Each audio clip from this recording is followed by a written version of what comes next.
Great. All good. Since we're in a very, academic environment, I decided to talk about this other project that I did at my alma mater, which is at USC, University of Southern California.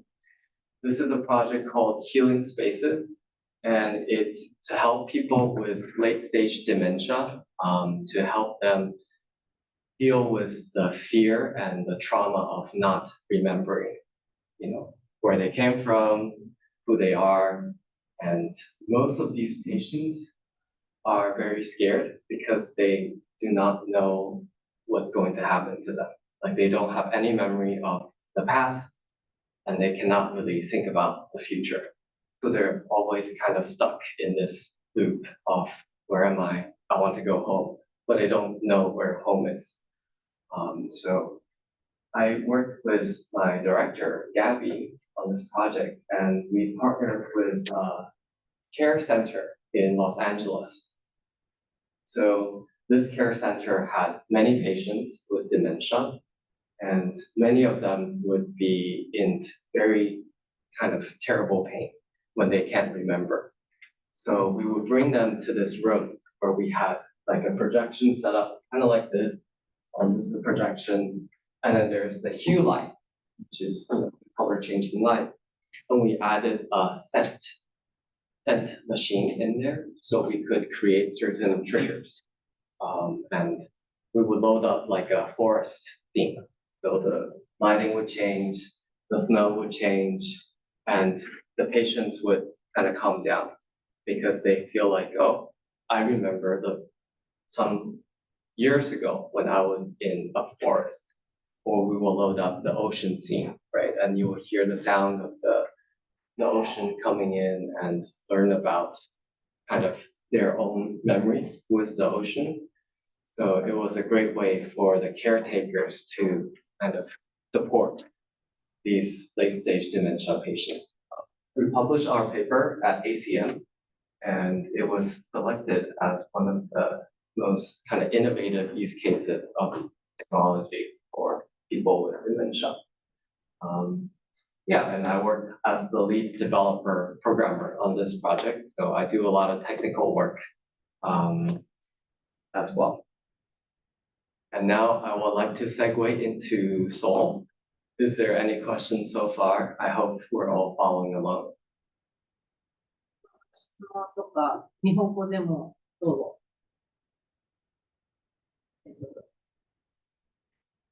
Great.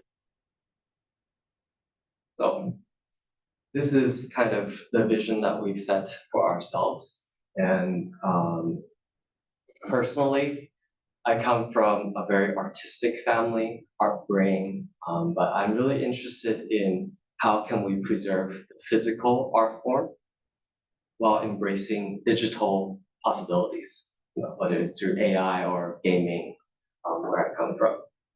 And most recently, we developed a technology called the Ancient Intelligence, which is a graph neural network that's trained on 1,200 years of craftsmanship history. And this piece on the right is one of the outputs that the AI has generated, combining like Nishiji and Ori with, can you guess who the character is from the West?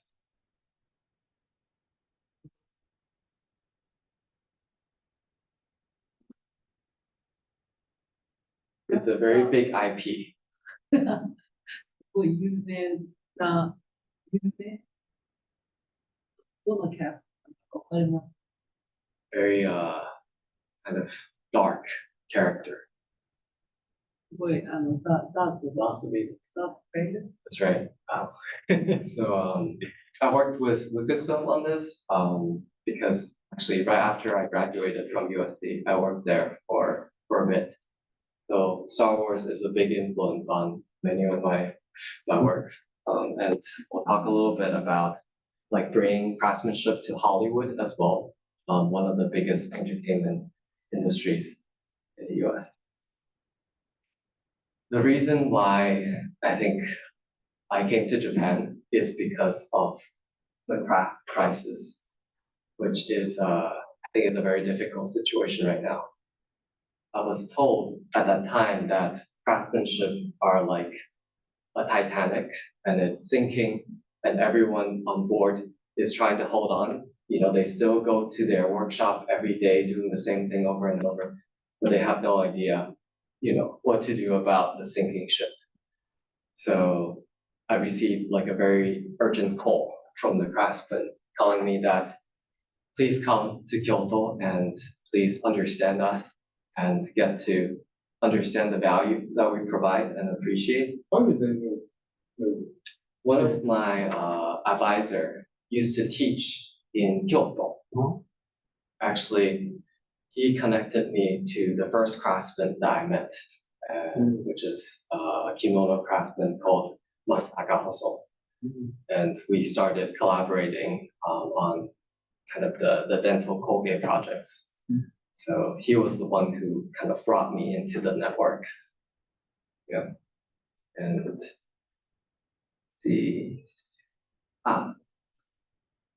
I would like to share learning I had from the craftsmen. So I was very naive and I came into the Japan thinking that I'm bringing all the latest technology. Blockchain at that time is like so new that not a lot of people know about it or like understand how it works. So I like come to the craftsmen and I try to tell them, this is the blockchain, this is the future. The craftsman is like, stop. And they showed me this Hakogaki.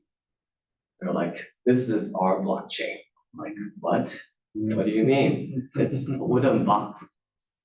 And actually for people that maybe they do not know what a Hakogaki is, essentially it's a wooden box for very precious craft objects. Sometimes it's like the matcha bowl, and you'll put in here, and you can see the signature of the shokunin here, and they'll put a stamp on it to say that they made this, right? So in a sense, the box kind of holds the history and memory of this bowl. So as the craftsman started explaining it, I'm like, oh, this is interesting. It's like recording the history on wooden box. And then he opened up the box and there was another box in it. I was like, oh, this is getting more interesting. It turns out that these boxes are created not just by the craftsman who made the craft. These boxes are made by certain collectors. When they're passing this craft down to future generations or selling it to different collectors, they will make a new box and they would find your name on it, put a stamp on it to show that they used to own this piece of craft. So over the years, the box kind of grows inside and you can almost like peel the onion skin and learn about all the history and the record that this bowl has lived through. So after the craftsman explained this, I felt so like dumbfounded. I was like, what I'm doing is nothing new. Like blockchain is nothing new compared to this 1200 years of tradition and history. Right? This is the real blockchain. And we have so much to learn from the craftsman. So that was like the aha moment for me.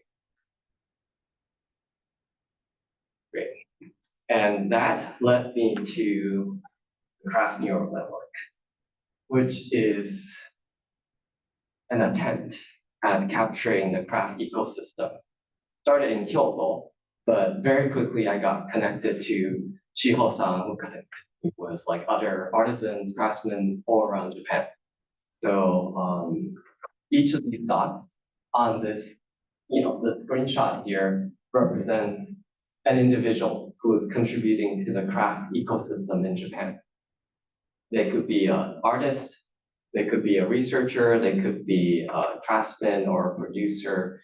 Sometimes they're like patrons of craft as well, and they're all color-coded depending on their roles. I'll give a live demo if we have time, but I will also share the latest update is that we actually have a patent that is just recently kind of licensed, And we can now kind of talk about the system under the patent, which is a very unique thing that came from the craftsmen in Kyoto. So there's this idea that if I were to introduce Shiho-san to a craftsman that I met in Kyoto, Shiho-san cannot just engage with the craftsman. Shiho-san needs to go through me to engage with the craftsman. I don't know if there's like a Very Kyoto. Japanese word for it. Very Kyoto way. Very Kyoto. Yeah, so when I found out that this is how it works, I'm like, oh, it's a very interesting game that has developed the way of networking in Japan. And I thought about, well, what happens if I actually document all of these relationships that exist? And is there a way to actually understand, who are the ones that are supporting the craftsmen? Who are the ones that are kind of providing opportunities for the craftsmen? So this turned out to be quite an effective way to capture that relationship. And we've actually been working closely with the Kyoto government to continue to document and kind of map out this relationship networking. So How long did it take to make to this, make it? this has been around for about a year now. Yeah, and this is the live version.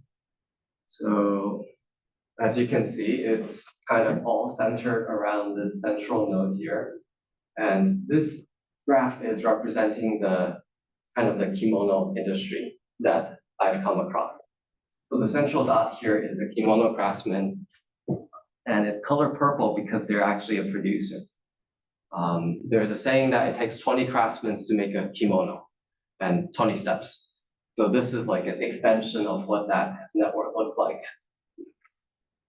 And what's interesting is now that we have this data, I can kind of use it to train an AI to teach it, like this is a healthy ecosystem. There is like people with money here, people with money here. There's artists scattered around. So the AI can start to kind of understand the pattern that exists between the different actors in this network.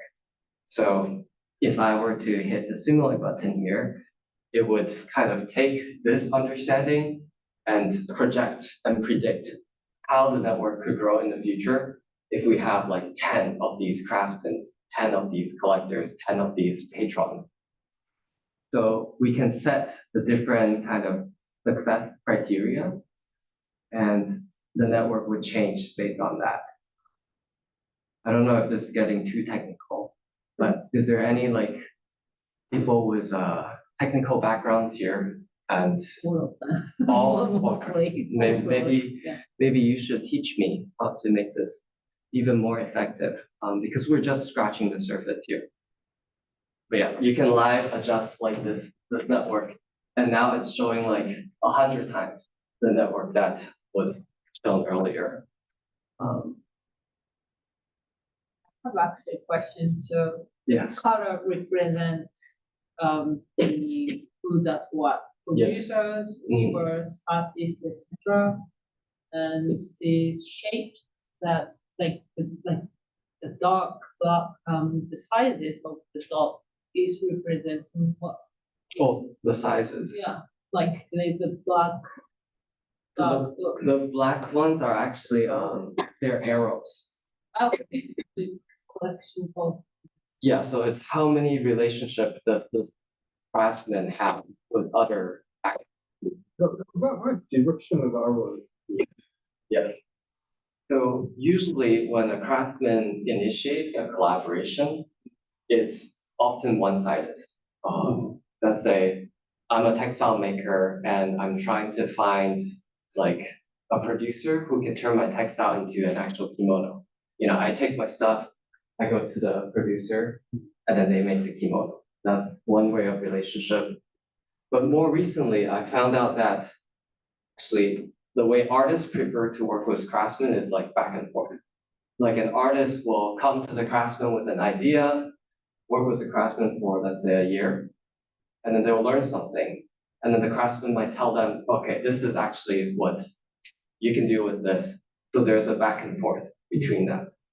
And depending on the number of, I guess, exchanges that the craftsmen have with the artisan, the length of this relationship will get shorter. So the shorter it is, like the more times they've collaborated, the longer away they are, the less frequently they collaborate. That's kind of, one way that I've been making use of this graph. And now I want to show like the 3D version of it, which, if you can imagine one day this becoming like the universe, and each of these dots are galaxies where the craftsmen exist, we can really zoom in and kind of think about, going into these craftsmen world, their workshops, and actually sitting down and have tea with a really famous craftsman who might not be here anymore. So I'm really interested in preserving all these histories and memories that are left behind by the craftsmen in as many data points as possible, whether it's like actually writing down the craftsmanship to doing motion capture of the craftsmen so that we have their body motions, or like video interviews that we have with them.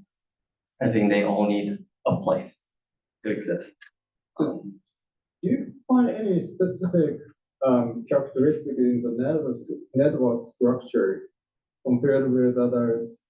It looks like scale 3 networks. Mm-hmm. Is that standard type, or you have something interesting? Yeah, the first thing that was interesting is that actually nobody talks about this network. Yeah. Because it kind of, I don't know if it's taboo, but Not taboo, but like, for example, for textile producer, mhm, it is their like information yeah, to protect. There's two reasons for business to protect, and also 신뢰, 신유. So like if I just say, okay, I know this is this, and leaking information, then they would feel uncomfortable to work with them again because they're like supposed to be private work, etc. So my question related to that is like why there's no name or exactly. etc. And It's to remain like protect the craftsman.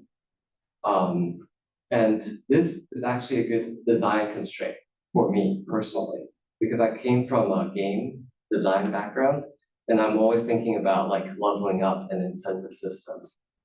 So imagine you're a new network, you just joined. You're not going to see the whole picture here. This will be inaccessible to you. It will only start to become accessible if you can prove that you're a good actor and you come in with good intentions. And if you have someone as, as knowledgeable and as well connected as Shiho-san, who brings you into the network, then you have more access to other people. So it really depends on kind of the relationship that exists even before you join this network. And over time, if you contribute, you bring other people into the network, you start to have more access. So the network kind of shows itself to you. This is a big reason why like all of these data are stored on the blockchain, so that no one person control all the information. Like even if I'm no longer working on this system can still function and people can still build on top of it. Like it's a decentralized network that is created. We have like a little form here that you can submit a craftsman, talk about their name, their role, and we have a little review committee that will review the information that you've submitted. And if it's deemed accurate, we go ahead and bring them onto the network. So hopefully this network will continue to grow on its own. Yeah. Well, that's like the technical demo part of today's talk. I hope it wasn't too boring for most of you. But I'm ready to come back to the slideshow. How are we doing on time? Clock still ticking? yeah, that you have what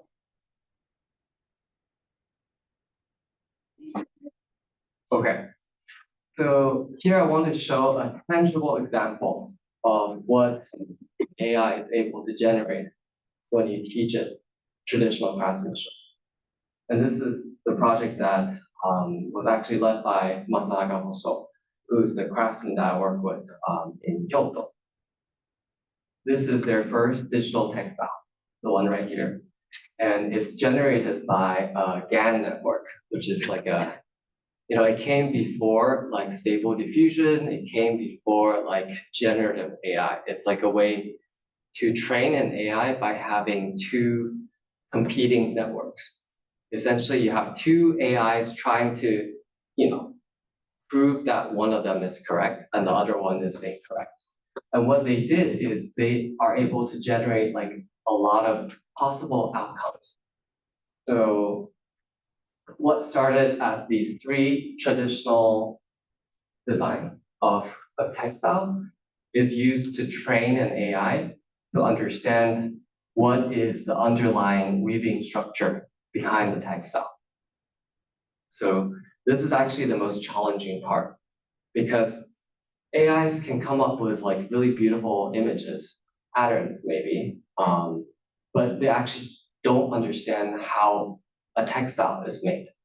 Like if they can, like for a textile to be made, there needs to be certain structures to it, right? Like certain patterns needs to repeat over time. Otherwise, the textile is just going to fall apart. It's not going to stay together. Like we had to teach an AI to understand that for them to be able to make like a physical textile that can come together. So that was the hardest part. And that's why we need like a lot of data set to train it. But once it started to understand that, it can then connect the structure back to the original pattern and start to think about what new patterns could exist when we have different structures. So that's what this graph is representing. I'm going to show a video of the textile. There's music too. I'll play it in the. So this piece of textile has no repeating pattern at all. Every single frame has never existed before. You can see the pattern is continuously changing. And this is the AI kind of coming up with like infinite variations based on the three traditional patterns that we started with. What's cool is that we can pause at any frame of this video and we will be able to produce that exact pattern, exactly as we saw it on the screen. That's also Yeah. not Yeah. work. Okay. Yeah, I'll just play it until the very end. Because now you can actually see all the different material that is coming together.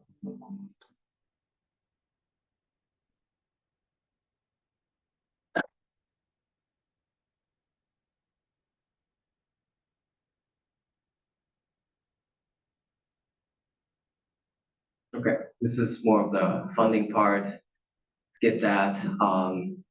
But in terms of what we did after we made this digital textile is we actually took this and brought it to Los Angeles. We brought it to Hollywood, where we presented and talked about like the future of craft.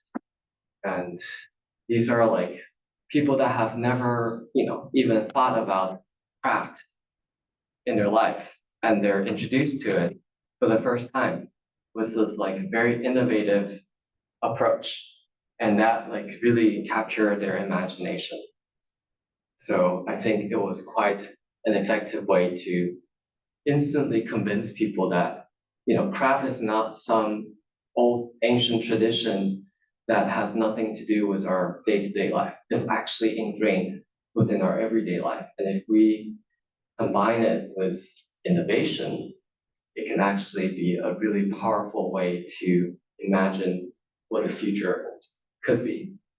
So, I could have done it on my own. I had an amazing team. These are my co-founders, head of technology and design product. And we actually all lived in Kyoto for like at least 3 months.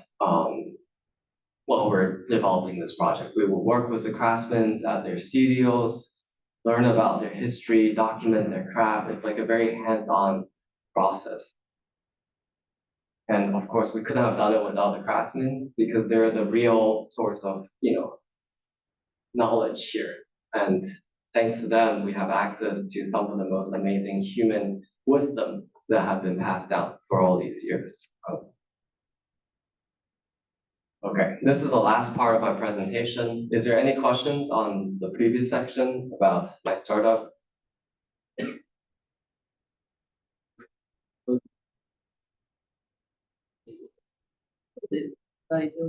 They can. Oh, you can, if you think of other questions afterwards, feel free to raise that as well. But now I'm going to transition into like the future. And I think this actually segues perfectly to Shiho-san's presentation. So these are the 3 learnings that I had from the 2 years of working with the craftsmen in Japan. First one is the intersection between tradition and future. I think this is the space that I love working within because there's just so much room for creativity to exist between that 2 spaces. That's why I love Kyoto. It's like, it's so traditional, but it's so innovative at the same time. And it gives artists, creatives a lot of room to explore. Second is craftsmanship as a process, and how do we preserve that process and actually use that process beyond the craft industry. I think that's where the innovation comes in, is if we can like take all of these steps and processes and then apply them to a different vertical or different field, it actually creates some really interesting innovations. The last one is digital craft as a vessel, whether it's a vessel for your memory, a vessel for data, a vessel for training in AI. I think digital craft could contain so much more information. And that's kind of the future that I'm trying to usher in. Okay. I think we are starting to see the convergence between the digital space and the physical space. Right? Like now we kind of live in these 2 very distinct lives. We have our digital persona, we have our physical body. They're kind of disconnected. But I think with the dawn of AI, the 2 worlds is going to be very, very seamlessly integrated. That's kind of the trend that has been happening.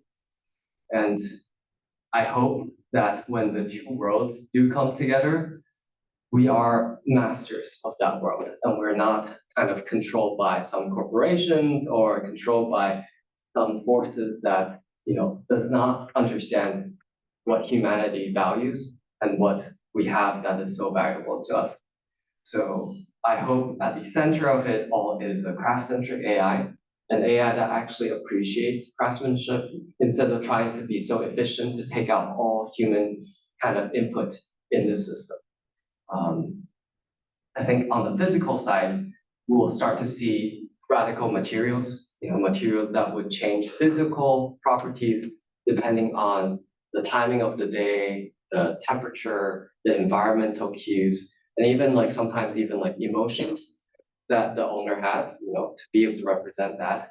This is the work of one of the leading directors at MIT Media Lab. Her name is Vinod, and she does a lot of interesting, wearable tech for social, kind of raising social issues. And to the right, it's like the very, metaverse-driven, spatial computing-driven world, which I hope also learns a lot from this, the human craftsmanship. And it's just the beginning. I think we've only just scratched the surface, literally, like we've only just worked with textile as a craft. But now we're starting to look at pottery and clay as another medium for holding memories. The craftsman who showed me the hakogaki is a 16th generation pottery maker in Uji. And the clay that he uses is passed down from his great-grandfather. So it sits for 100 years before he even turns it into a pottery. And now he's digging the clay for his great-grandchildren who's not even born yet to make pottery out of, right? Like literally the material itself holds so much history. And I believe like we will be able to create new memories with that clay if we were to imbue it with new properties. This is an interesting textile project made by Hoko that captures the memory of a textile as it flowed through a river.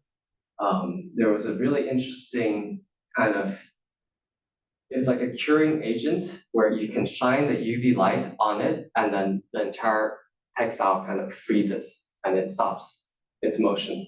So it captures that specific memory of the flowing of that textile, which is another very interesting use case. So we have clay as the material, we have textile as the material, and this is my friend Nina, who is working with bamboo and wood as a craft. And she actually did a motion capture of her dance performers performing, and she turned their motion into the weaving structure for the bamboo. So the bamboo is capturing that motion of the performer and literally like documenting and preserving their memories. So I'm really excited to bring this beyond textile and hopefully one day beyond craft so that it can be integrated into, our everyday lives. But I'm going to leave the last part of the presentation to Shiho-san, and hopefully, we all have a great, rest of the evening. So thank you very much. Thank you so much. It was like actually first, like there are a lot of like first time seeing work that you did, and now I feel like I have better understanding of your background and the interest. 質問とかありますか？今のところ英語で全然大丈夫。でも私のプレゼンは日本語の方がいいですね。どっちでもいいですよ。どっちでもいいけど。どっちで日本語。日本語。じゃあ、日本語わからない方もいらっしゃる。しゃいます。ちょっと混ぜながら。Okay. So basically, I'm going to speak in Japanese, but not the audience feel like don't understand, but some non-Japanese speakers. I'm going to summarize in English, so I'm going to speak fast as possible. 結局こうなんですよ。はい、すみません。その前に、塚本さんが手を挙げている。There's a question. I 基本 still 的に音声で読んでいただけるとありがたいです。somebody. Could I ask the question? Oh, yes. Oh, thank you for your presentation. I'm really inspired by your presentation, and I think your work have many possibilities. I'm really looking forward to increase your work. And I want to ask about right of labors. For example, recently, the uh, the American Screenwriters Association do the strike as a use of generative AI. They American screenwriters think that generation AI robbed their works. Oh, sorry. ごめんなさい。ちょっと日本語で今すみません。ちょっと混ざってしまったので。その生成 AI みたいなものが、仕事を奪う可能性がある。あるいは実際に仕事を奪っているということで、アメリカの脚本家協会とかが、生成 AI の使用に対してストライキを起こしたりっていうことが、最近起きていたと思うんですけれども、王さんの仕事で、こういうような種類の問題が起きたりする可能性っていうのはあるのかなと思いまして、そのあたりをお伺いできればなと思いました。すみません。日本語ですみません。I'm sorry. My question only Japanese. Sorry. Complain, that AI is taking for their work. What is your concern on like possible, like new other possible way for emerge? Thank you for your question. I actually empathize with many of the artists because many of my friends are part of, whether the film industry, the animation industry, and they're very hard hit by the AI kind of, sudden takeover of the AI industry. But the thing is, all of these large studios, they are adopting this. Like there's no turning back now. They've started training their own AI on their own data, especially, thinking about Lucasfilm or like Disney, they have so much IP, they can really train like an AI to come up with original content that, they have ownership over. That is what they're doing right now. And when they're complete, that's going to be the main source of, whether the story, the character development, it's going to infiltrate like every industry, basically.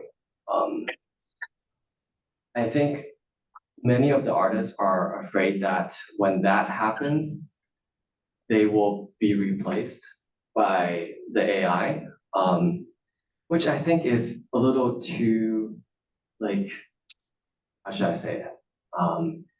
It's not that accurate to think that an AI could replace a human in terms of coming up with a creative idea. Like at the end of the day, the AI still needs a lot of curation from certain, whether it's the engineer or the producer, someone needs to guide. So I don't think the AI will ever be on its own and like just replace someone. It's definitely going to replace certain processes in that, in that production pipeline. But people are still required in that, in that system. And the reason I wanted to talk about craft and AI is because I want to show that when you have something so traditional as craft and something so like emerging as AI, the two can still work together. It's not that I'm training an AI to replace the craftsman. Like I'm training an AI to build tool for the craftsman. So it's actually in service of the human. Just like when the Jakar loom was invented, it was in service of the weavers, not taking their jobs away. I like to think of it as augmenting the human capabilities. Yeah, I hope that answers your question. Okay, I really understand. Thank you. 福原さんも翻訳ありがとうございます。ありがとうございます。Thank you. Any other question? 他には質問あります。はい。Could you use my I was interested in the name SOOUL, so I was wondering like why you call the project SOOUL with so many O's. Is there like a specific significance to the name? Yeah. Well, my partner and I would joke that every time we do a new partnership, we'll add an O to the name. So it will just keep getting longer and longer. But we started with 3 O's because we wanted to show that there's not like, there's like different sides to this, whether it's the AI that we're talking about or the blockchain or even NFTs where we got started. It's not a very clear cut if you just look at one side of the picture. So we're always trying to think about the different point of views that you could have, different perspectives. We chose the name SOOUL because we hope that we can bring a future where like everything that we interact with has a soul in it. And I think that is the spirit of craftsmanship that I've experienced through interacting with all of them, is that they don't just make products, their product have, it's alive, like it changes when you use it, it becomes better when you touch it, right? Like that's something that is so special that we should continue to do that for all of our innovations. I see. Yeah, it is so meaningful. Thank you. Yeah. 今、質問思いつかなくても、Q&A の時間を設けるので、それまでに準備しておいてもらってもいいですけど、さんの方、苦手一人いても、質問していただきたい。yeah, they have to put one question each master student. Oh, okay. It's mandatory. So, Incentive. Right. yeah. そうですね。preferred. はい、アウさんありがとうございます。で、私も質問は随時受け付けておりますし、あとできる限り英語でサマライズ頑張りますので、日本語理解難しい方にもちょっと頑張って、分かってもらおうかな。So I was speaking Japanese, but please stop by anytime. Don't feel uncomfortable about it. I'm trying to speak also both language, Japanese and English. Try to summarize as short as possible. I'm not good at that, but yeah, yeah.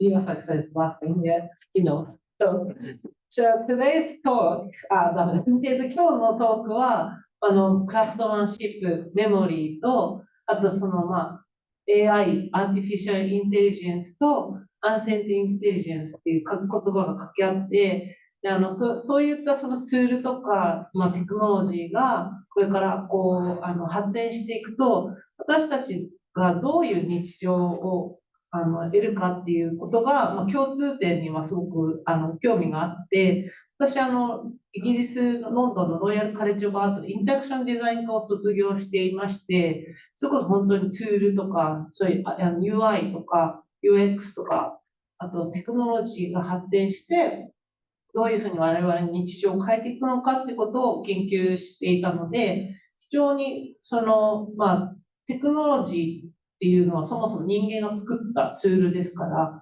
そのツールが育っていったらどういうふうに変わるのかっていうのは、こういうデザイナーとかエンジニアとかアーティストにとっても非常に重要だし、テクノロジーが変わればアートも変わるし、アートが変わればテクノロジーも変わるっていうね、言葉もあるぐらいなので、非常に切っても切れない関係性があるっていうのをずっと信じてやってました。So I just graduated. I studied injection design, so that's my background. Of course, UX, UI design, thinking about like how technology develops, and then our everyday going to affect, vice versa. So that is my actual background. So then I realized, で、その時に私がテクノロジーって言うけど、その中で一番興味がその当時、今もですけど、あったのはバイオテクノロジーの発展の仕方だったんですね。やっぱり当時、バイオテクノロジーがちょうど私が大学院卒業した2003年だったので、その時代のバイオテクノロジーの発展っていうのはかなりまだ今ほど急激にポンとは言ってなかったんですけど、インターネットが96年にスタートして、そのコンピューターの必要性、コンピュテーショナルな考えの必要性というのはインターネットには急激に育ちました。でもバイオテクノロジーもそういったコンピュテーションとかによっていつか同じぐらいの急速度で変わっていくだろうっていうのは、その2003年頃に、2000年頃に非常に考えるようになって、全然私バイオのバックグラウンドとか何もなかったんですけれども、そういったバイオテクノロジーだったりインターネットだったり情報学っていうのが発展したら、どんな私たちの日常を得るんだろうっていうのが、基本のテーマだったわけですね。なんかすごいこれ全部訳すとめっちゃ時間かかるので飛ばしますけど、I will summarize. So, jump to my artwork quickly. このアートワークもすでに私ここで何回も喋っているので、本当にもう飛ばします。だけれど去年ちょうど同じ10月ぐらいで7月去年この作品とか他の作品について結構詳しく1時間半も喋らせていただいて YouTube に残ってますので、ぜひそれをご覧になってください。むしろ私は今日はその作品について細かくっていうよりも、なんで私はそこに行き着いたかっていう方を先にあんまそういう話したことないので、いろんなことやりすぎて、なんでこの人こんなにメディア変えたりするんだろうって謎だと思うんですよ、みんなにとっては。で、これはゴースト・イン・ザ・セルっていう、絶対いつか怒られるだろうけれど怒られないっていうタイトルなんですけども、細胞の中の幽霊っていう、アートワークです。で、初音ミクさんの、外見を、司るであろうという遺伝子を、インターネットでみんなでキュレーションして作ろうっていう、もうなんかむちゃくちゃなことを言ってるんですけど、そもそも人間でもないし、緑色の髪の毛の色を持ってる人もいるわけないのに、彼女自体の生命っていうよりインターネット的存在だっていうことで、みんなが想像して出来上がる存在である。そこには生命的なものはまだないんですが、一応人間の声を使っているけれど、すべてデータである。だけれど彼女はこれだけファンが多いし、人の気持ちを掴む。So she might have Yeah. even she's the data and 2D or 3D images digital.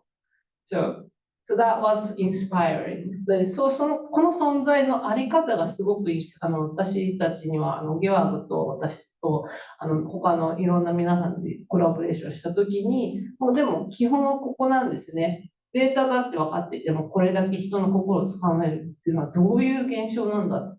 で、インターネット的な存在ということで、みんなで HMDNA って呼んで、シークエンスを結構こう遊びながら3ヶ月みんなでコラボレーションして作って、一生ずっとサグラダ・ファミリアのようにこうやって書き換えられるので、時間決めて3ヶ月だけ、only 3 months, otherwise it's gonna be unstoppable keep editing of DNA that has supposed to have like the hatsudemic as the existence, not as a real human, but hatsudemic DNA. How can we create that? So, 基本的には、なんか割と多かったの、彼女の音楽をエンコーディングするっていう人が割と多かったなっていうので、一応テキストエンコーダーとか後で付け加えたりして、3ヶ月でももういい加減ここでストップしてて、DNA プリンターの会社にデータを送って、でそれをiPS 細胞、心筋細胞の中に組み込んでもらって、こうやって一応、6ヶ月、5ヶ月近く、これ岩崎さんの、大切なインキュベーターをいつもお借りしてありがとうございます。このインキュベーターないと結構できないアート作品がたくさんあるので、元は取ったら、This is actually Hideo's incubator. That we downstairs, 地下にあります。If you want to see it later, it has very special glasses on the fourth. Every side has built-in glasses, so you can see through, and it's also incubated. インキュベーターなんだけど、このアートの展示用に結構特注で、普段の仕様じゃないように、メーカーに作ってもらった。It's specifically built for art exhibition, so it's not available on the market. はい。で、ここの中には、電子顕微鏡と、電子顕微鏡の中で、ちょっと見えにくいんですけど、奥に4K モニターを貼り付けてます。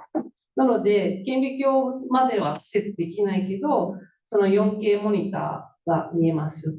で、後ろのイメージは、400個の初音ミクのイメージと、金沢で幽霊が出るかもっていう噂されている場所。So we took 400 images of 初音ミク and some, like we went out city, we went to Kanagawa, and we visited the place that where people believe there's a ghost will come, like weird things happen. We merged with the, like Google date, Google forgot what the name of the technology that like learns. It's not GAN, it's they see like animals' eyes, etc. Deep mind? A deep mind, Google deep mind.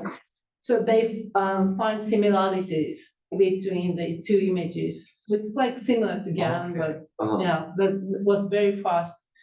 これは Google のテクノロジーとしても名前忘れちゃってまずいなと思ってるんですけど、or deep dream. Deep Dream, exactly, thank you. So Deep Dream で400の、初音ミクの、画像と金沢の幽霊出そうとかそういう噂がある場所を写真撮って混ぜてて、初音ミクっぽいところと金沢っていうのがこう混ざってるんですね。さっきのギャンにちょっと近いんですけど、この映像を見たときに、初音ミクっぽいなって思う人と、あれこれ金沢かなって思う人、やっぱり見る人によって違うんですね。で、我々にとって幽霊って、その印象とか自分の中で見えているものが見えているので、必ずしもみんなが同じように見えていないんじゃないかっていうことで、これをセミトランスペアレンツデザインと一緒に開発した作品として作り、音楽は徳井直さんっていうコズモの徳井直さんにジェネレーティブな、かつアナログな音楽システムを作ってもらいました。で、5ヶ月、手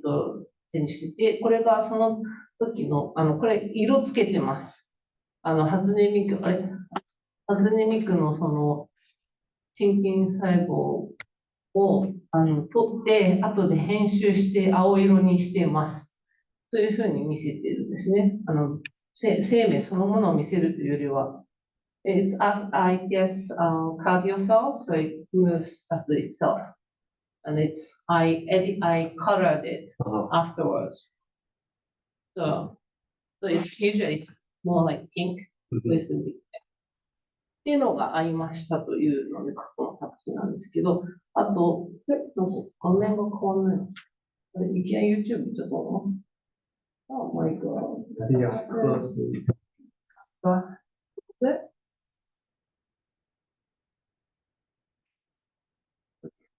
そうです。してしまって、さっきの。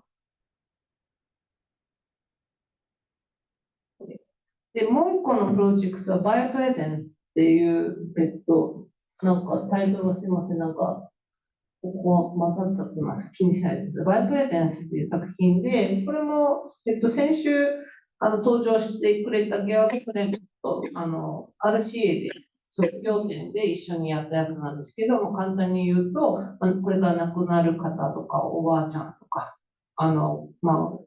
亡くなった方の遺伝子を木の遺伝子の中に、情報として保存を、エンコードしてから保存をし、その木は細胞から育てるので、木のありとあらゆるところにおばあちゃんなり誰かの遺伝子の情報が残っている。遺伝子をそのまま入れるんじゃなくて、情報として入れるっていうコンセプトワークです。で実際、これ自体は、やることは不可能ではもう最近ね、クリスパーカス9とか値段どんどん下がってるし、データをどうやって圧縮して入れるかっていう、もちろんまだ、他にも方法あるんですけど、どっちかっていうとエティカル的になんかすごいバッシングを受けてしまって、なかなかこう進まなかったっていうのが最初のうちだったんですけど、オゲオは多分これを絶対実現するっていうふうに今も考えてると思うんですが、おばあちゃんの遺伝子が入った木、リンゴ食べますから。ちょっと、ここ点は。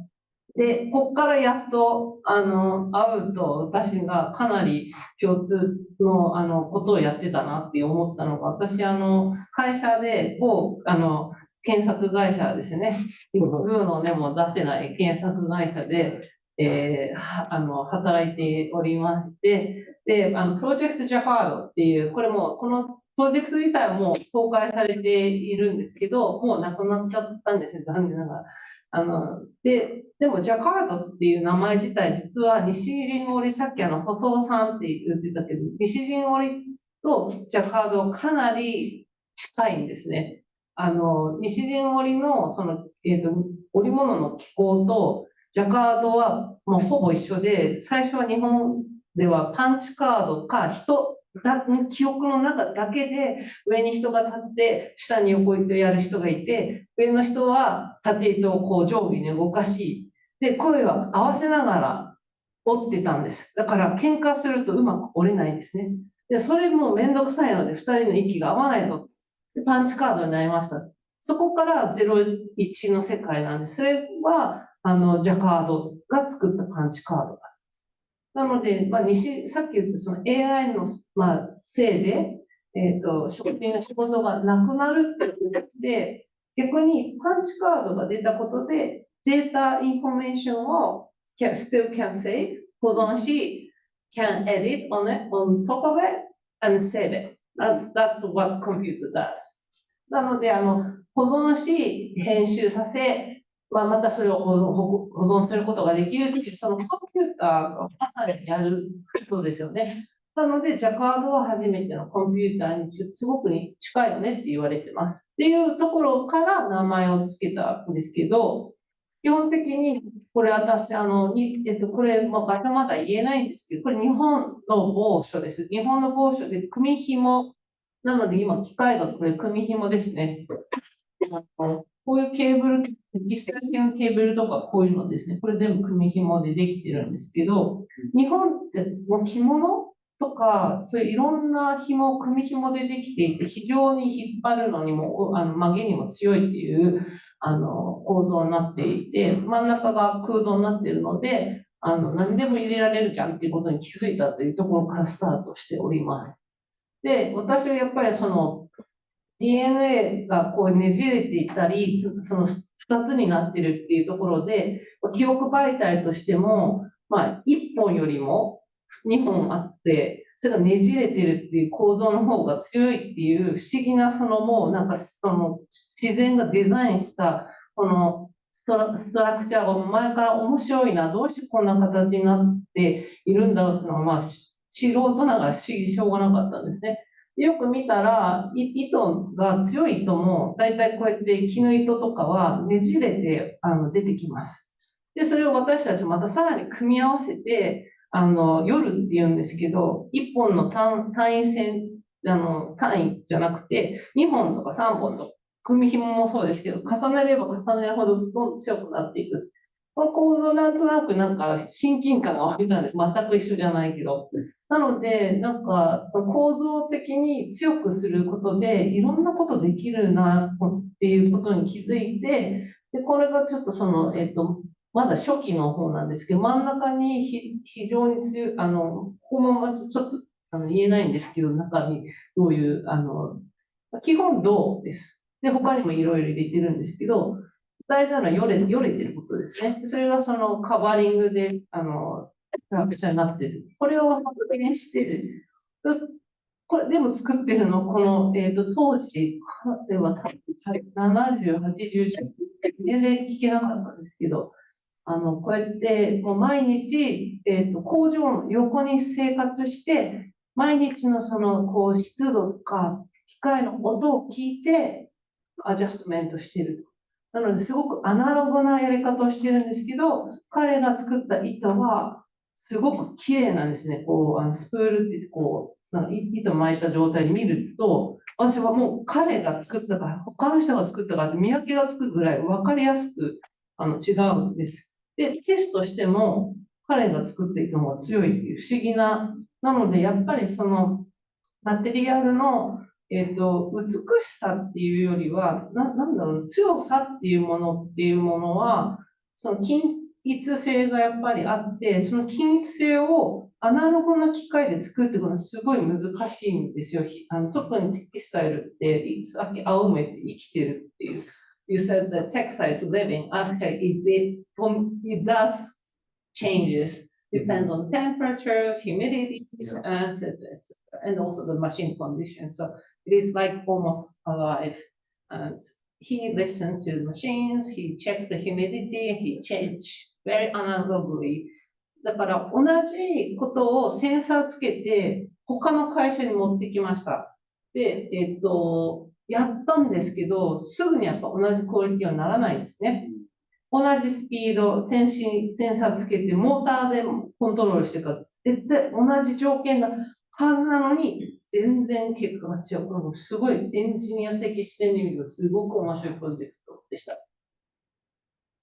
で、出来上がったテキスタイル、これも全部日本の産地で、いろんな産地で織らせていただいて、さっきのこうですね、これとか多分ジャカード、これとかジャカードです。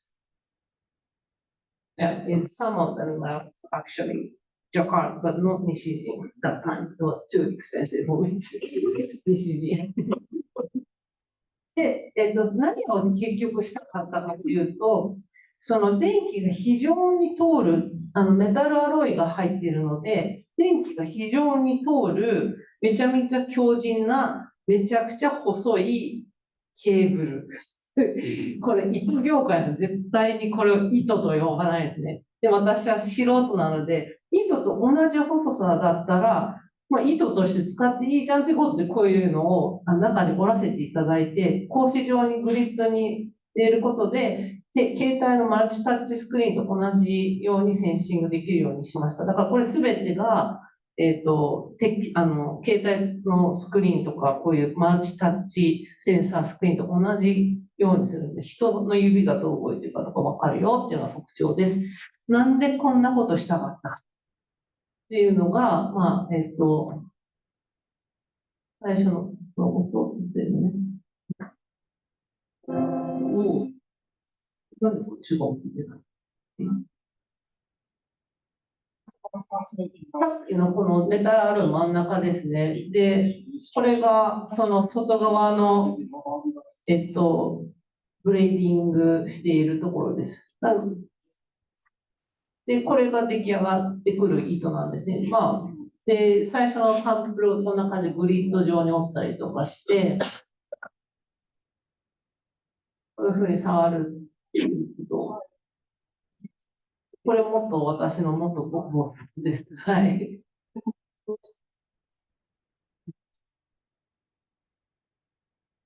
で、彼のビジョンっていうのはコンピューターをどうやって、コンピューテーションを世界に今の私たちのこのフィジカルな世界にコンピューテーションをどうやって溶け込ませるかっていうことがコンセプトだったので、私が参加したときは、すでにある機械をどうやっていじらずにスケールアップするか、それをいろんな色とかいろんな素材でやることで、画家にとったら色のパレットのようにできませんかっていうことで、見た目はもう糸です。でも非常に強い。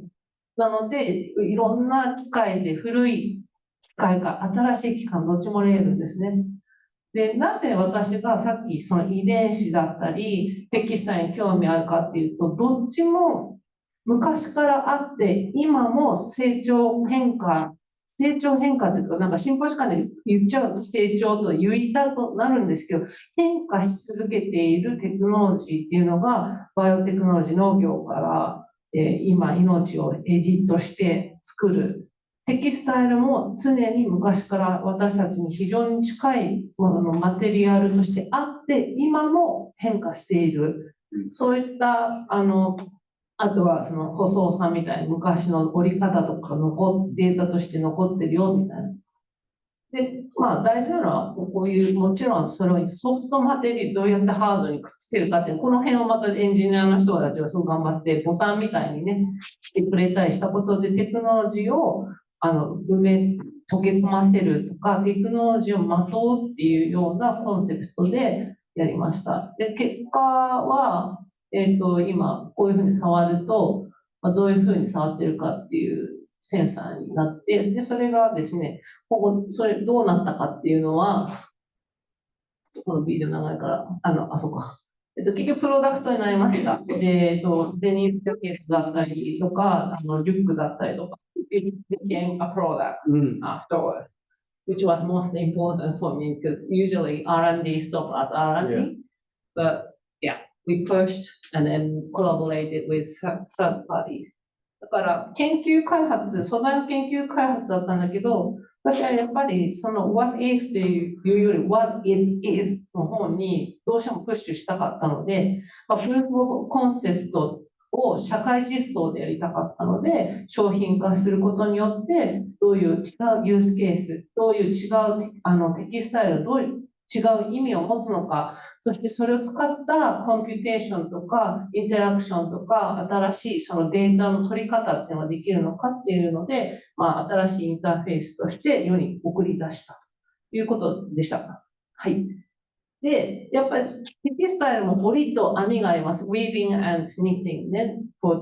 まあ、ざっくり言うと、まだもちろん編まないテキスタイルっていう不織布もありますけど、これが大まかに言うとなんですけど、織りはこういうふうに必ず縦糸で横糸があります。縦はセットするんですよ、機械に。横糸は結構好きなように飛ばしたり、縦糸を飛ばしたり、あといちいち全部違うマテリアルを入れたりとかできるので、結構複雑な表情とか、あとレイヤーも西陣織だと10レイヤー、15レイヤーとか全然細さのところだったらできるんですね。他の西陣織のところも多分できますけど。あと、これも今度は一部です。こんなのがもっといっぱいあるんですね。で、ニットはどっちかっていうと、まあ、一本をこうやって絡ませながらやってるので、そこが全く違うんですね。伸縮性があるのは、このループが、まあ、引っ張られても、一応壊れずに、そういった構造を保ちながら元に戻ることもできるっていうのは、まあ、もう紐と紐つけて、スペーシングがあれば伸びる余剰があるよっていうことなので、ニットは縦に伸びるのと横に伸びるのってどっちも選べるんです。縦編み、横編みとかっていうのがあったり、これも本当一部です。もっといろんなパターンがあります。これだけではもうすでに情報だし、データだし、私はすごい面白いなと思ってハマってしまったと。で、もう、そんな時間ないから、すごい、ちょっと話が飛んでしまいます。京都で君は何をしてるんだいって、こんなアート作品やったり、テキスタイルとか会社で働いて、で、なぜ京都 ?Why 京都ね。ポエスラボっていう会社を立ち上げました。で、今、五条のアトリエで、活動をしています。で、何をやろうかってしてるかっていうと、大きく言うと、エンパシーエコノミーとサーキュラーアルケミーっていうのが2つ目標で、マテリアルサイエンス、マテリアの研究と、あと、まあ、青と同じコミュニティビルディングをすることによって、そのマテリアルからつながる人と人のつなぎとか、そういう作り手のまあ、作家さんだったり、アーティストだったり、工芸の方たちにインタビューをしたり、今、蔵出しラジオっていうのを3年間やってるんですけど、もうすでにそれ自体もコミュニティ化してオフ会したりとか、焚き火会したりとか、京都でやって、でそういったその横つながりを作りながら、新しい何か意味性ですね。このマテリアルにはどんな意味があるんだろうとか、そういうのを私はあまりデザイン、アート、工芸、サイエンスっていうふうに切り分けずにやっていきたいっていうのがあって、ラボ、まあ言ったら実験場ですね、を作りました。まあ長いんで、大事なのは、基本よく考えると工芸は自然科学の塊なんですね。でもそれだけでは何も作品ができないので、やっぱ制作とか、あとそういう、まあ、試作行為とかね、生き方、考え方っていうのがちゃんとガチャッとなって、それが新しいマテリアルになるだろうと。で私はそれをソシオトランスマテリアルって呼んでいます。なので、なんだろう、伝統的な素材だ、今さっきアウが言ってた、soil for potteries is very, like, has a lot of information Yeah. and it's very unique. だけど、それを、if you understand, それをもしも理解することできたら、またちょっと違う分野、違う作りで、違う方法がまあ見つかるよねっていうところが、彼はどっちかっていうと、作り手のネットワークを見てるけど、私はどっちかっていうとマテリアルをポイントとして、これをどういうふうに使われてるんだろう、このマテリアル、金属はどういうふうに使われてるんだろう。それが金属はコンピューターにもなり得るし、ジュエリーにもなり得るし、もしかしたら全然違う体の中のパーツにもなり得るしとか、そういうところで、そうやってマテリアルが循環できるんだろうっていうのを、リサーチにしようとしてます。だから非常になんか一言で、はい、これですっていうんではなく、いろんな、マテリアルリサーチの、場所に行き、話を聞き、で、コラボレーションをして、こういう作品でしたねっていうのを遊ぶっていうのが、まあ、化学反応を生むソシオトランスマテリアルの探求だというふうに考えております。はい、これがアトリエの、風景、スケスケなんで、結構外からみんなお店かなと思って、よくお店に間違えられるんですけど、まあ、外から見るとこんな感じですね。なので、まあ、俗人化から解放された、逆のこと言ってるんですよ、ある意味逆っていうか、同じこと言ってるかもしれないけど、俗人化から解放された作り手が、アートとか工芸って枠を超えて、科学と、まあ、化学と創造活動から作られるっていうので、どうやってそれが世界に還元されていくのかっていうのを眺めていきたいっていうのが、私の、次のミッションかなっていう感じ。飛ばしてます。みたいなの。前話したことが、だけど、こういうことや、そこに使ってる阪神タイガースの帽子かぶってる人とね、作ってるんですけど、暴走族と言われる読者です。これ、旧者って今言われてます。もう暴走族いないから。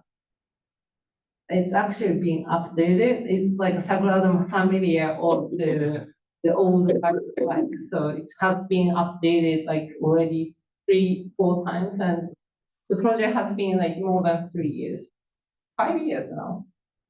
で、これがまあ、そういう、こう、鎧甲冑をね、これそこにいる、やっぱり、阪神タイガースの帽子かぶってる海くんの後輩なんですけど、鎧甲冑作る技術と同じく銅をこう打って 3D にしている。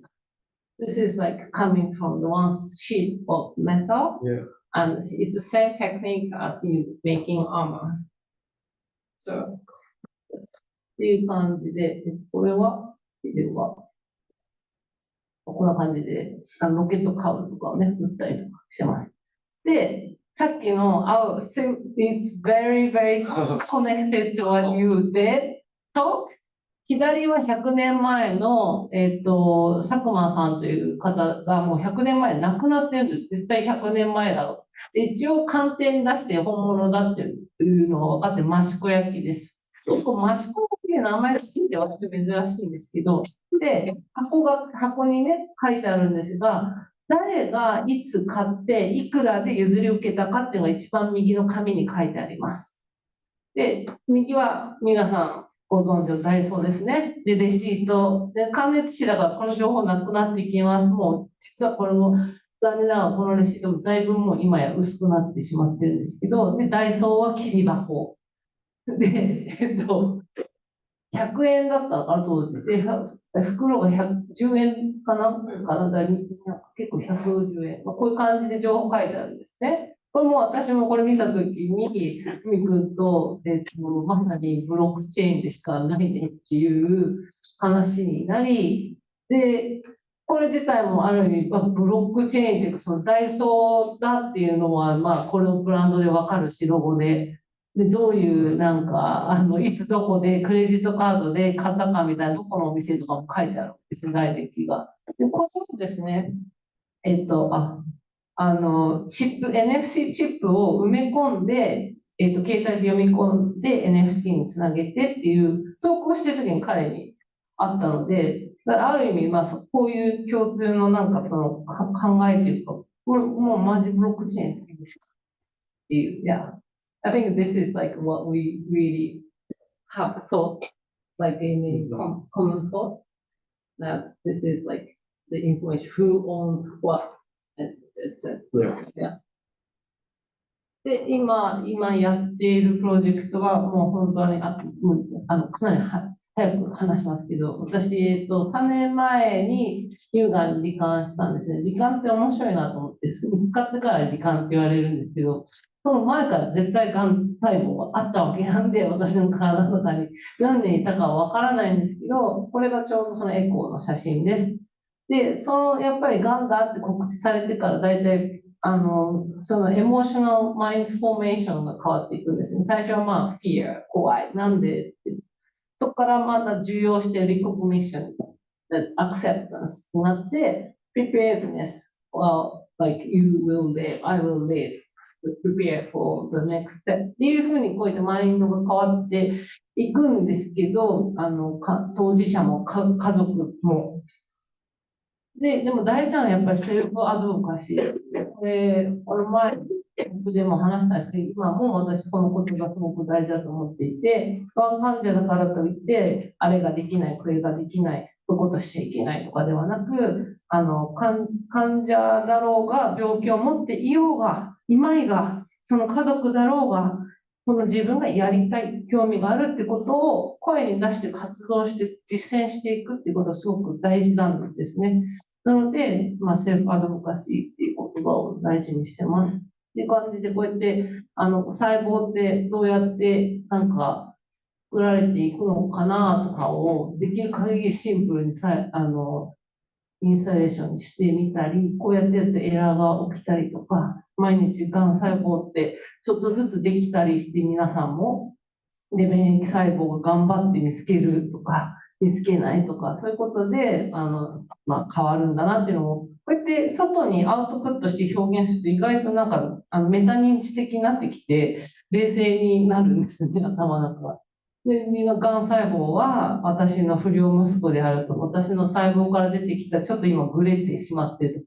面白いのが展示でちょうどさっきの工芸読者がちょうどやってたので、やっぱり同じ 80s のぐらいの、そういう哀愁漂う不良ですね。悪い子なんだけど、実はいいやつみたいな哀愁を感じたんで、こういうリーゼントヘッドにしてます。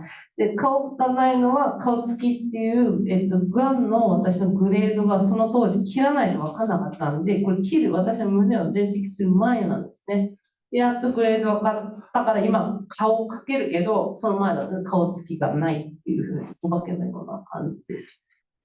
って感じで、これも安藤忠さんの不親切な建物に対しての抗議ではないけど、関西部的に作品作ってたら、意外と気に入って、700個ぐらい作り、作品で、それをまた NFC チップ埋め込んで NFT にして、企業枠に頼んで、私の乳がんのその特徴ですよね、データをこう出してもらい、ブロックチェーン、NFT にして、ガチャで売ったんですけど、誰がこんなの欲しいのかなって思ってたら、なぜか売れるんですね。ガチャがちょっと買いたくなるんです。ガチャはアナロジーで、やっぱりがん細胞っていうのは、そういうチャンスオペレーションで切るからっていうので、結構500個ぐらい作りました。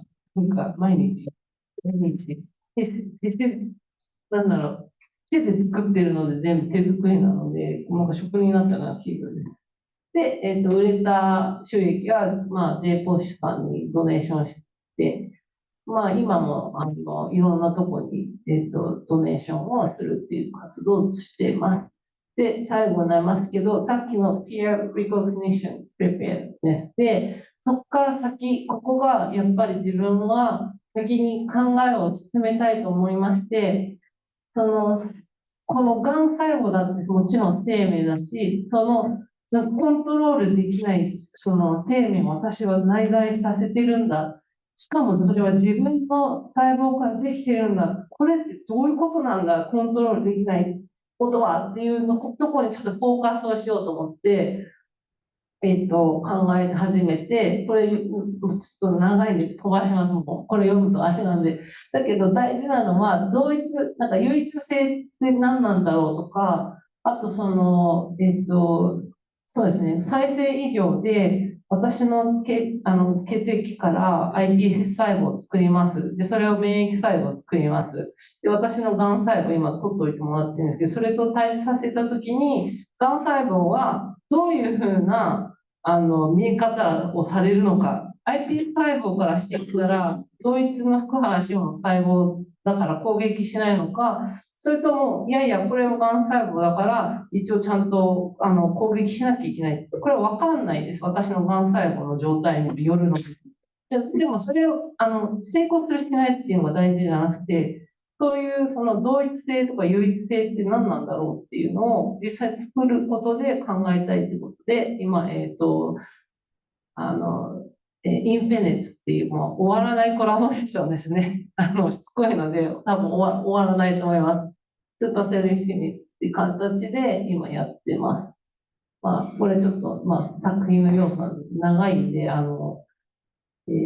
ちょっと割愛しちゃいますけど、基本的には、再生医療だったり、生命感と、あと表現とケアっていうところですね。さっきのセルフアドボカシーもそうですけど、大体がん細胞を病院から取り出して培養するっていう未知の挑戦って、病院も困ってるんですよ、私に。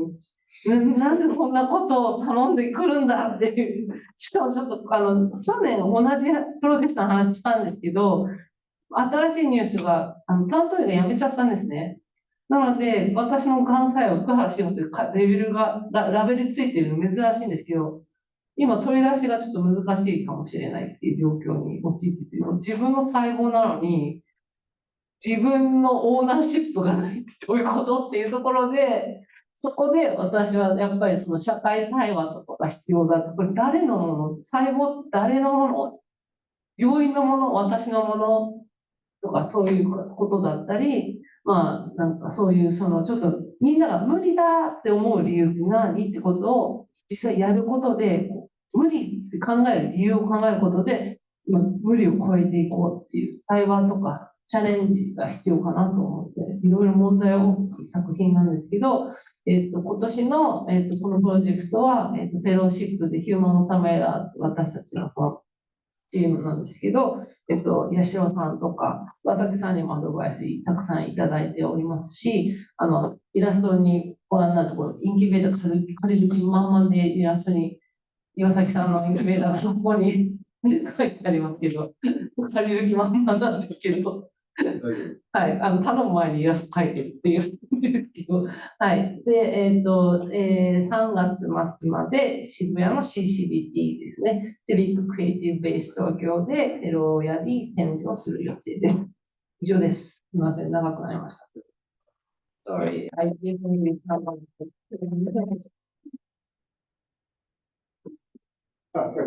はい。Q&A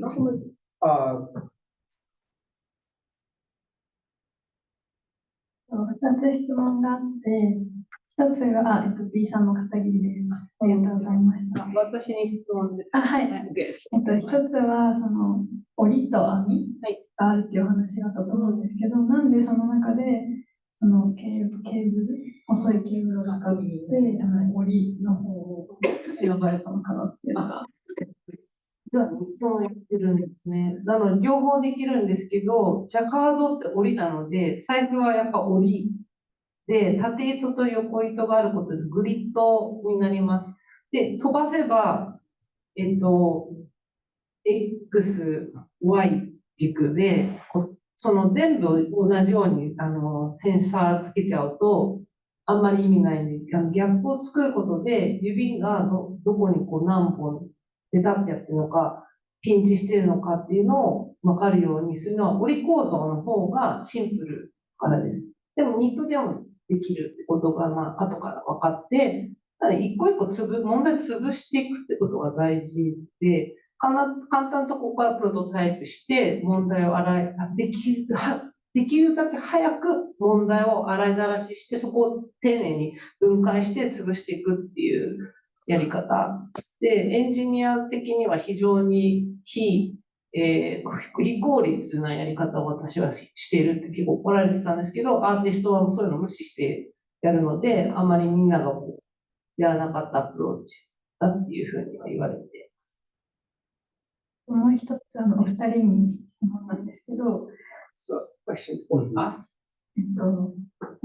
先ほどのその繊維織物を作った時に、その職人さんがと全く同じ条件で機械が作っても全くというか違うものができるみたいな話が、その、まあ、理論上は全く同じコンディションで作ってるはずなのに違うっていうのは何かが違うんだと思うんですけど、それの違いっていうのが、そのエンジニア的視点から見たときに何が違うのかと、アーティスト的視点で見たときに何が違うのかっていうのを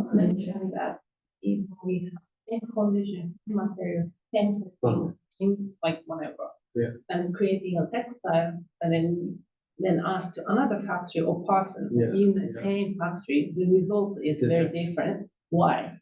And the perspective of engineering background and also other artists. Explain, yeah. とてもいい質問です。Yeah. I'll respond in English. This is very technical. So we are actually hitting a roadblock here because when we try to create the digital textile, we also want the physical textile to be in sync with one another.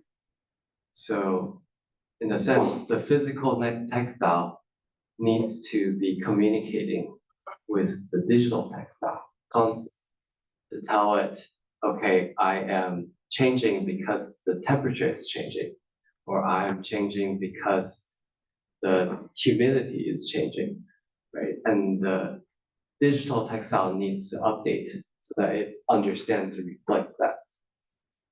Currently, that system does not exist. Like, it's impossible to, note down all the tiny changes happening to the physical stuff. So I actually think that is where the AI would play like an important role, is to make sure that the two are always in sync with one another. That's kind of my proposed solution. I don't know if you have solution. 大丈夫。はい。さっき、アウのプレゼンテーションでは、デジタルテキスタイルを、もともとある西陣織をアナライズして、デジタルテキスタイルを作ったんですけど、もちろんそのパターンっていうのは、もう無限にデジタルだったりできるんですけど、やっぱり織り構造だったりとか、ニットだったり、どっちも同じなんですけど、制限必ずあるわけです。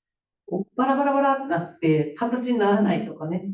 布っていうより糸のなんかぐしゃぐしゃってなったりとか、普通に起きちゃうんですよ。無理な構造をやると。やっぱどっかのポイントでギリギリを攻めていけば、一応連動して保てる。しかもそれが湿度だったりとか、いろんなその空気中のその条件とか縮むんですよ。テキスタイルって3ヶ月ぐらいするとちょっと縮んじゃう。そういう物理的条件とかをいちいちやっぱりデジタルの方に学習させないと、デジタルは何も、もうこれできた。で終わり。変わらないので、そういったテキスタイルが呼吸するかのように変わっていく様をデジタルも常に追ってやらなきゃいけないから AI が非常に役にこれから立つ。そういった技術っていうのはまだ実は存在しないけど、それができた時にはどういう違う何か見えない何かが見つかるんじゃないかっていうのを彼のエンジニア的視点とソリューションだと思います。で、私はアーティストとしては、さっき、美しさっていう話をしたんですけど、美しいって感じる感性っていうのはみんなそれぞれもちろん違うんですね。で、やっぱりニューロエステティクスっていう言葉が最近出てきてるし、ニューロダイバーシティって言葉も出てるんですけど、何をもって美しいと思うかっていうのは、やっぱりみんなが持ってる記憶なんです。だからどんなものを今まで見て、それが自然界の美しさだったのか、デザインされて誰かの絵なのか、織物なのかってわからないけど、たくさんの情報っていうのが自分の中に残っているんですよ。それが無意識化の中に織り込まれてて、でそれを何か見たときに、何か自分が忘れかけていたとか、あんまり意識普段してないことがなんか急に、はーってなんか感動するみたいな現象が起きるっていうところに、テキスタイルってなんかやっぱり人間がずっと触れ合って、しかも見てるだけじゃなくて、着心地だったら触り心地、匂いとか、いろんな情報があって、それが例えばなんか懐かしい。赤ちゃんの時になんかよくスヌーピーかな毛布離せないキャラクターいるじゃないですか。ああいうそのコンフォート、を思い出すとか、そういうぐらいとても情報にいっぱい積まれているマテリアルだなと思うので、さっきの質問を答えると、やっぱりその古くなれば使えば使うほど柔らかくなって使い心地が良くなるテキスタイルもあるので、そういう意味では記憶の媒体だと思うし、匂いもつくし、なかなかついた匂い取れないし、あとは誰がからもらったとか、どこから来たかってそういう情報も大事だし、そのお母さんからもらったとか、おじいちゃんがもらったとか、でもあるし、だから、それって AI に全部一個一個入れるのかと思うと途方もない情報だから、そこは多分、チャレンジングだと思います。I think it's very challenging to put every single information, like who owned it, how it was made, who gave you, and how long it's been passed, how you used it, how much you washed. All this information is almost impossible to put it in AI because it's too much work to do. So that is something like gonna be like beyond your unrecognized like information behind your, like somewhere in your brain. Like 95% is unconscious memory. So that creates new diversity and new aesthetics, which we sometimes find sometimes like, oh, what is beauty? Like how you find it. すみません、なんか加わってる。ありがとうございます。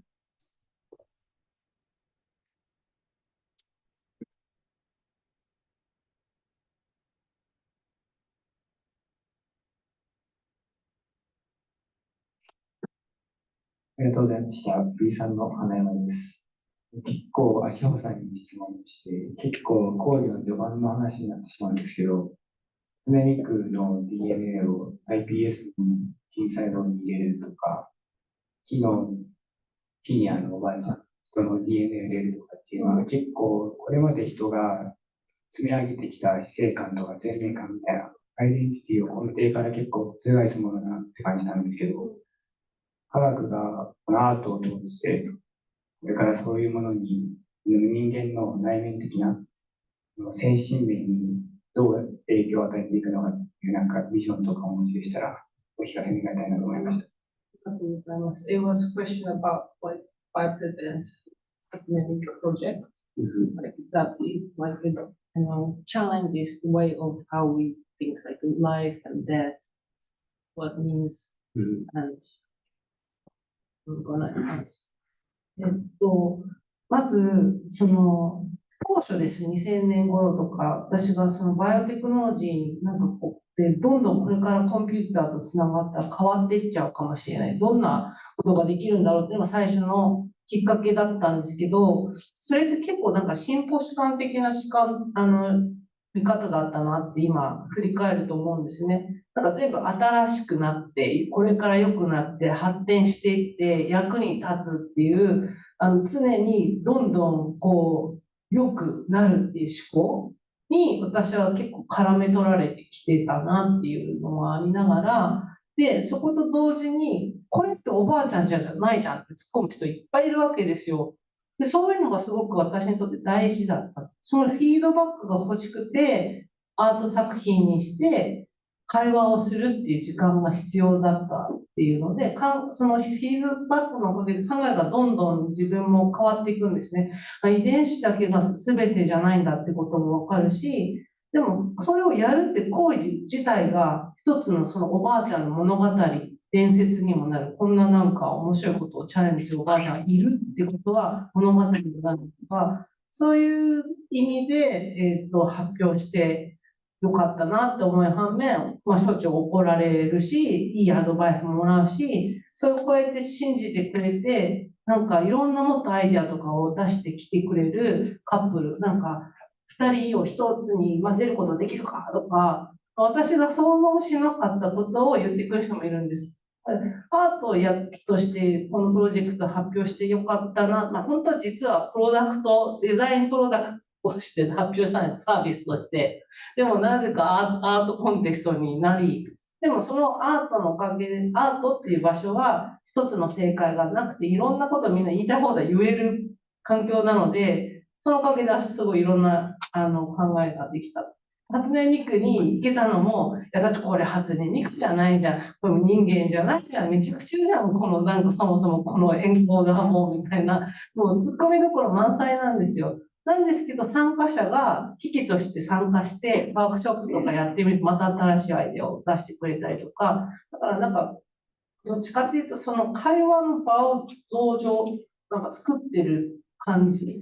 正解を、一個の正解を求めるんじゃなくて、みんなの意見を出したいっていう、基本私、人の意見に興味があって、自分の意見は、ただのなんか、最初の一粒の水で、まあ、それが消えてもいいし、気づかれなくてもいいんですけど、他の人の、なんか、こう、意見を、それでやっとコミュニケーションを取れるって、まあ、コミュ障なんで、やっぱりこう、そういう作品がないと人とコミュニケートが逆にできないっていうところがあって、作品を作り続けて、見せ続けてる、あるので、今後これがね、人間がって何っていう答えは私にだけは答えられないけれど、もしかしたらこの作品で、いやいやいや、これは初音ミクそのものじゃないかっていう人もいたわけですよ、ファンが言い出して。絶対怒られるんだろうなと思ったら、意外と怒られるっていうよりは、割とそうだよね、これ、俺ミクだよね。それをなんか IP5 で作ったんですねっていう、非常に物分かりっていうか、そこまで想像してくれてありがとうって感じなんです。だから、うん、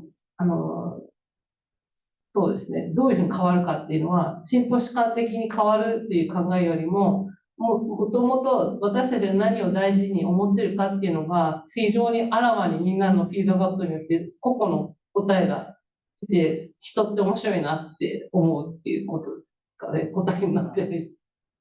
ありがとうございます。Define what is technology technical way of thinking about it in life. Yeah.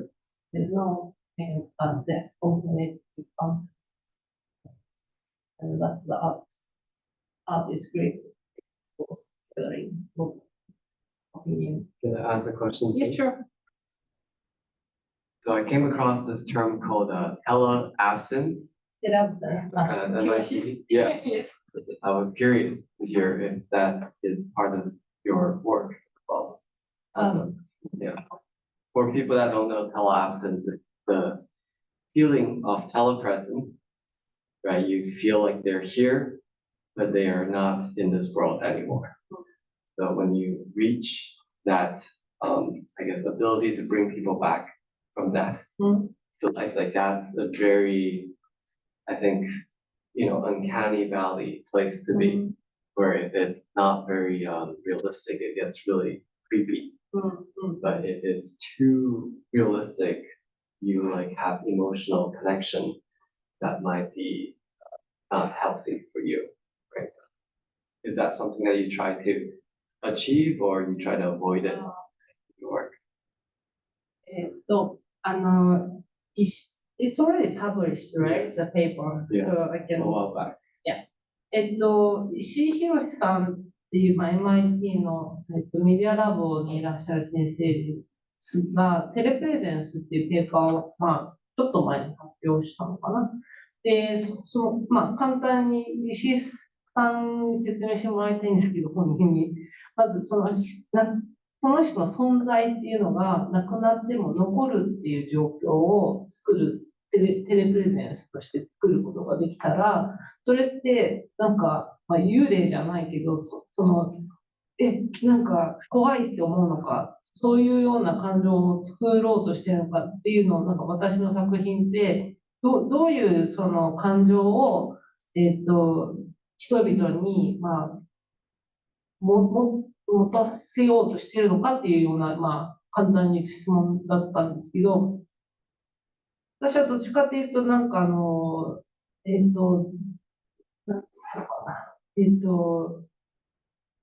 脳に近い感じかなと思ってて、バイオプレゼンスは。なんかその存在としては、別におばあちゃんの幽霊がそこにいるわけでもないし、おばあちゃんのただ情報が入ってるだけなんですけど、そのなんかエッセンスっていうふうに我々は呼んでるんですね、おばあちゃんの。でそれが脳っていう、脳って、こう、脇としてがいて、基本的にはしてがこう、なんか、こう、過去を語り、脇がそれを引き出すみたいな。だからその脇みたいな感じですかね、作品が。そのなんか人の思いとか、人の記憶とか、なんか残したかったものとかいうのを、してが引き出してあげるっていう感じ。だから怖がらず、だから幽霊と対峙してもみんな怖いはずなのに、基本悲しい話だったり、なんか残したい話を引き出して聞いてあげるっていうのが、なんかできたらいいなっていう考えだった。It's more like no, 脇にして、like the ghost or memory of people like want to leave the story behind, and then the して is supporting to get the story out from the ghost. Sorry, して the waki is sorry, waki is trying to take story out of the person who strongly wanted to. The bad presence is like kind of no way of thinking. Yes. This essence is there. It's not Oba-chan. It's not a ghost. It's not alive. It's an actual tree that has story behind. So the tree itself is like more lucky to take out of the story from that, from the about that past. Yeah.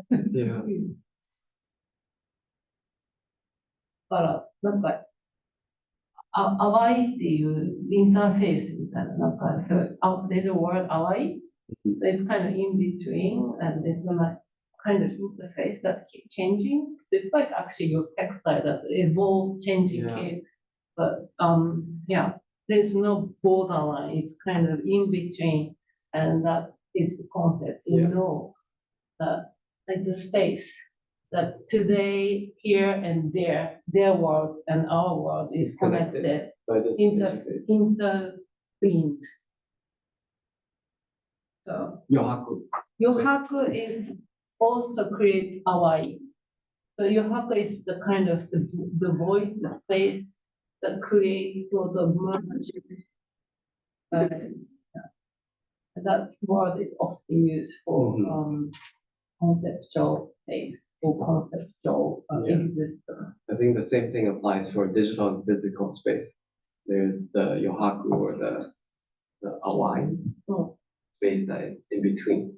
Maybe AI could be the one who makes this kind of Hawaii. It's the bridge, I Because think. it's like beyond our recognition. If it goes beyond our consciousness, and that tapping our unconsciousness, that becomes itself an interface. But we cannot We cannot recognize, access it. not Exactly. access to it. We don't know what connection it's picking up, but there's some connection there. Between the two spaces. すいません、二人で喋っちゃったけど、淡いっていう言葉が脳で使われるけど、もしかしたらなんか AI はそういうのを引き出す、私たちのその無意識って意識することができないけど、無意識の領域まで AI が行ったとしたら、それ自体が淡い的なインターフェースに変わっていくのかなっていうのを今ちょっと話して。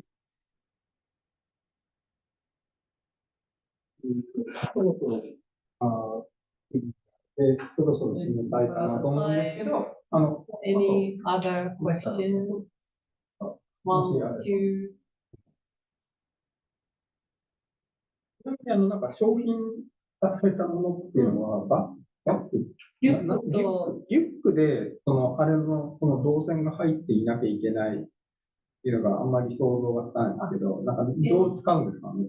リュックは、まず、ここに入っているテキスタイルだったり、レザーに仕込んであってセンサーが、スワイプすることによって、携帯がバッグの中にあっても、電話かかってきたら、後でかけ直しますって、ピンってやれたりとか、あとウーバーとかがとか GO とか来るじゃないですか。海外って携帯こうやってなんかスーツケース持って携帯持ってたら、とても危ない、ツーリストだと思われて、携帯盗まれちゃったりとかね、こう持ってるのに携帯ピッて取られたりとか、するんですけど、バッグの中に携帯が入って携帯をて、入れるところがもう決まっていて、そこにうまく連動する。 Bluetooth なので、スーツケースに入れててもまあいいんですけど、なるほど。どっかにセーフティーなところに入れといて、で、そのすべてのそのチップもコンピューターもこのぐらいに小さくしてあるので、それがリュックの中に全部搭載されてるっていう感じです。それでいろんなそのタッチセンサーだけじゃなくて、アクセロミーターセンサーでジャイロも入ってるか、どういうふうに動いてるかがわかるので、靴のインソールになって、サッカー選手のトレーニングとか、ゲーム、FIFA っていうサッカーゲームのキャラクターになったりとか、デジタルとフィジカルをやっぱりちょっとこう超えるような商品を作りたいってことです。ありがとうございます。中上さんのことがその方なんですね。Same guy who asked you a question, has one question. ちょっと一個質問してもいいですか？あ、どっちどっちに福原さんにちょっと質問を。ご発表ありがとうございました。ちょっとお伺いしたいこととしては、福原さんの、また新しい実践をお伺いすることができて、非常に、刺激的でした。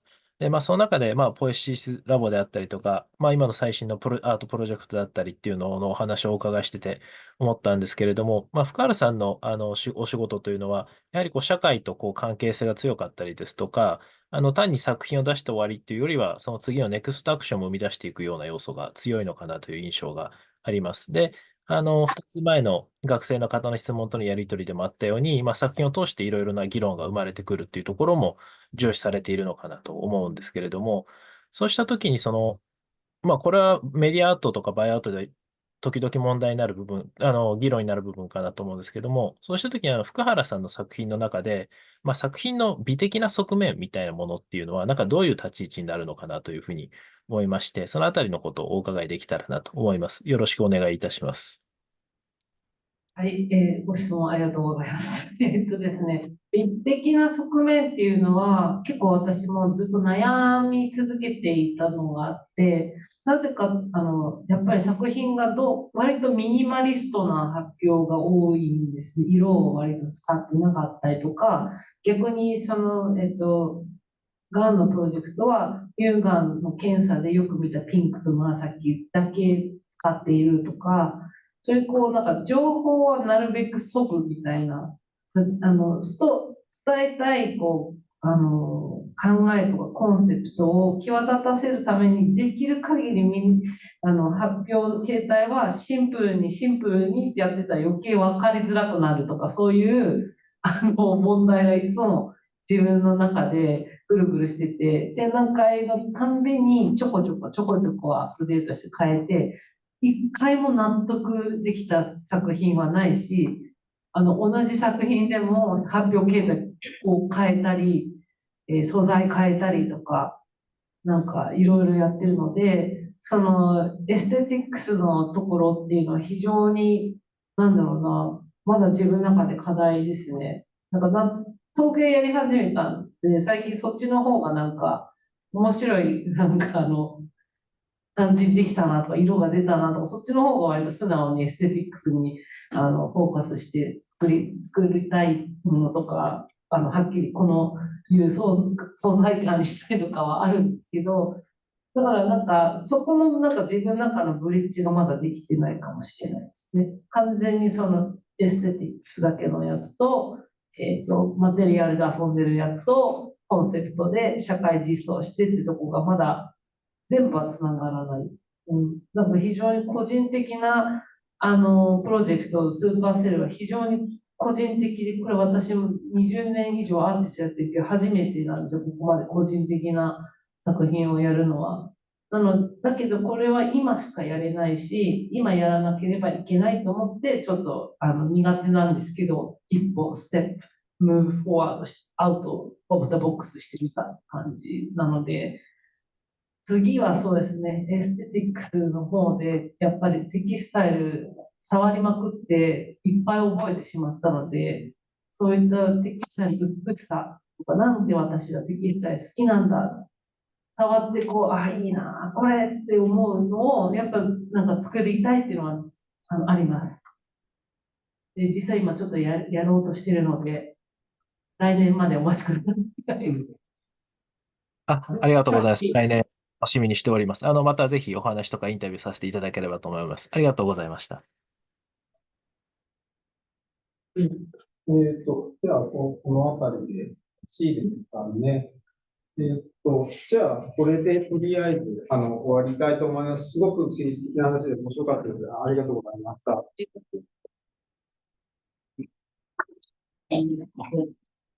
で次回は何だろう。